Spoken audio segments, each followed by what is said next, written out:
আসসালামু আলাইকুম। আলহামদুলিল্লাহ, অবশেষে তৈরি হয়ে গেল আরও ছোট্ট একটি মুরগির ঘর। আপনি যদি একজন খামারি হয়ে থাকেন তাইলে আপনিও চাইবেন আপনার খামারে গরু থাকবে, হাঁস থাকবে, মুরগি থাকবে, ছাগল থাকবে, এর পাশাপাশি যত ধরনের পশু পাখি আছে সব কিছুই রাখার চেষ্টা করবেন। যাই হোক, অবশেষে আলহামদুলিল্লাহ তৈরি হয়ে গেল আমাদের আরও একটি দেশি মুরগির ঘর। তো এই মুরগির ঘর তৈরি করতে আমাদের কি পরিমাণ টাকা খরচ হয়েছে এবং এই ঘরটা আমরা কোথায় নির্মাণ করলাম এবং এখানে কতগুলো মুরগি বাচ্চা রাখা যাবে, এটা নিয়ে আর কি বিস্তারিত তুলে ধরার চেষ্টা করবো এই ভিডিওর মধ্যে।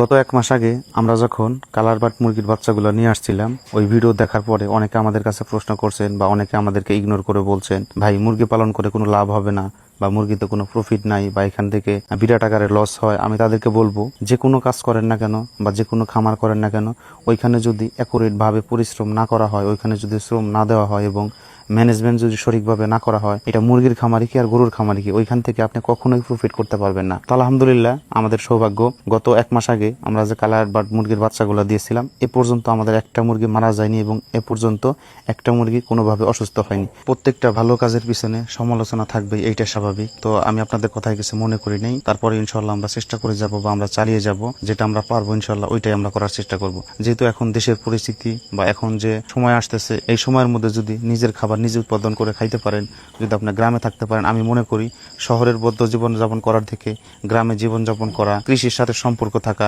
এটা হচ্ছে বিরাট একটা ভালো দিক। যেহেতু আমরা এখানে কোয়ারেন্টাইন ঘর নির্মাণ করছি, এর সামনে যতটুকু খালি জায়গা আছে, তো এইখানেই মূলত আমরা এই মুরগির ঘরটাই তৈরি করে ফেললাম। এই ঘরে সাধারণত সামনের দিকে উচ্চতা দেওয়া হয়েছে 7 ফিট এবং যেদিকে ডাল অর্থাৎ বৃষ্টির পানি যেদিকে গড়িয়ে যাবে ওই দিকে ডালু রাখা হয়েছে 6 ফিট অর্থাৎ 1 ফিট ডালু রাখা হয়েছে এবং এই ঘরের দৈর্ঘ্য হচ্ছে 15 ফিট এবং প্রস্থ হচ্ছে 13 ফিট। এখানে টোটাল 206 স্কোয়ার ফিটের মতো জায়গা করা হয়েছে। এখানে যদি হিসাব করা হয় তাইলে আনুমানিক প্রায় 200 পিসের মতো দেশি মোরগ রাখা যাবে। এই ঘরের বেড়া আমরা 2 ফিট করে রাখছি, যাতে আলো বাতাস এবং বাইরের যে ঠান্ডা আবহাওয়া এটা যেন সরাসরি মুরগির শরীরে লাগে এবং এখানে যেন কোনো প্রকার ফ্যানের ব্যবস্থা না থাকলেও মুরগিগুলো যেন ওইরকম ভাবে গরমে না হাঁপিয়ে যায়। তো এখানে আমরা নেট বাবদ, টিন বাবদ এবং কাঠ বাবদ এবং খাম সবকিছু মিলে এবং ইট বালু সিমেন্ট মিলে আমাদেরকে 17,500 টাকা খরচ হয়েছে। যেহেতু এখানে আমরা যে টিনগুলো ব্যবহার করছি এবং যে কাঠগুলো দিয়েছি, এগুলো হচ্ছে আমাদের আগে থেকে নেওয়া ছিল এবং টিনগুলো আমাদের পুরাতন ঘরের যে অবশিষ্ট টিন আছে